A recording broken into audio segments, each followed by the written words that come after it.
O Núcleo de Estudos Espíritas Vinha de Luz, da cidade de Praia Grande, Santa Catarina, apresenta o seu mais novo programa, Chimarrão com o Espiritismo. No formato de perguntas e respostas, abordaremos comentários do espírito Miramês sobre as questões do Livro dos Espíritos de Allan Kardec.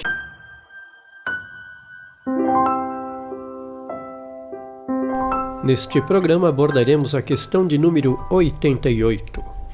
Os espíritos têm forma determinada, limitada e constante? Questão 88A. Essa chama ou centelha tem cor? Resposta dos espíritos. Tem uma coloração que para vós vai do colorido escuro e opaco a uma cor brilhante, qual a do rubi, conforme o espírito é mais ou menos puro. Nota de Allan Kardec. Representam-se de ordinário os gênios com uma chama ou estrela na fronte. É uma alegoria que lembra a reza essencial dos espíritos. Colocam-na no alto da cabeça porque aí está a sede da inteligência. Comentário do espírito Miramês. Muitos intentam saber se os espíritos têm forma. Preocupam-se com certos detalhes que escapam às suas possibilidades de analisar, de sentir. Eles não têm formas da maneira que, de um modo geral, se concebe, por viverem em uma faixa diferente da vida física.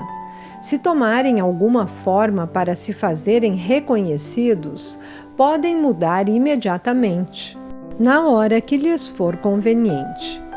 Sua mente é, pois, uma força poderosa que a tudo transforma com as bênçãos da sabedoria e do amor, conquistadas através dos tempos. Todavia, para Deus, o espírito tem um esquema, tem uma forma ideada por ele, imutável na sua constituição divina. A vida, principalmente do homem, é um eterno perguntar. E quem pergunta é porque desconhece as leis de Deus, vigorando no universo grandioso. Nas regiões superiores não se pergunta. Há outro processo de aprendizado por não existir ignorância. E quando se ouve a fala, é a do mestre, dentro da sua espontaneidade, de maneira que os outros que ouvem assimilam o que corresponde às suas necessidades. Há algumas diferenças no que tange aos planos de vida. Certamente que os que vivem em regiões inferiores têm necessidades que são dispensadas nos planos elevados. Porém, todos caminham para a libertação espiritual. Há regiões no espaço em que habitam espíritos de formas grotescas, que tomam aparências de verdadeiros animais e vivem como tais. Os sentimentos lembram as formas, e eles passam a viver naquele reino, por vezes com as necessidades que convêm àquela classe. A vida nos dá o que pedimos pela vivência, na região em que estagiamos. E os homens na carne não escapam a essa lei. O espírito animalizado na carne não consegue transformá-la. No entanto, tem as aparências do reino em que vive e pensa. E a luz que nos circunda nos fala quem somos com clareza, pois é do dito evangélico que ninguém engana a Deus. As leis agem onde quer que seja, com a plenitude da sua força, nos dando de acordo com o que somos e nos fazendo ser o que conquistamos. A reencarnação é uma bênção para os espíritos inferiores que eles próprios desconhecem. A carne é uma esponja absorvente das mazelas quando isso acontece. A carne é um esconderijo, senão um conforto para os prisioneiros da consciência.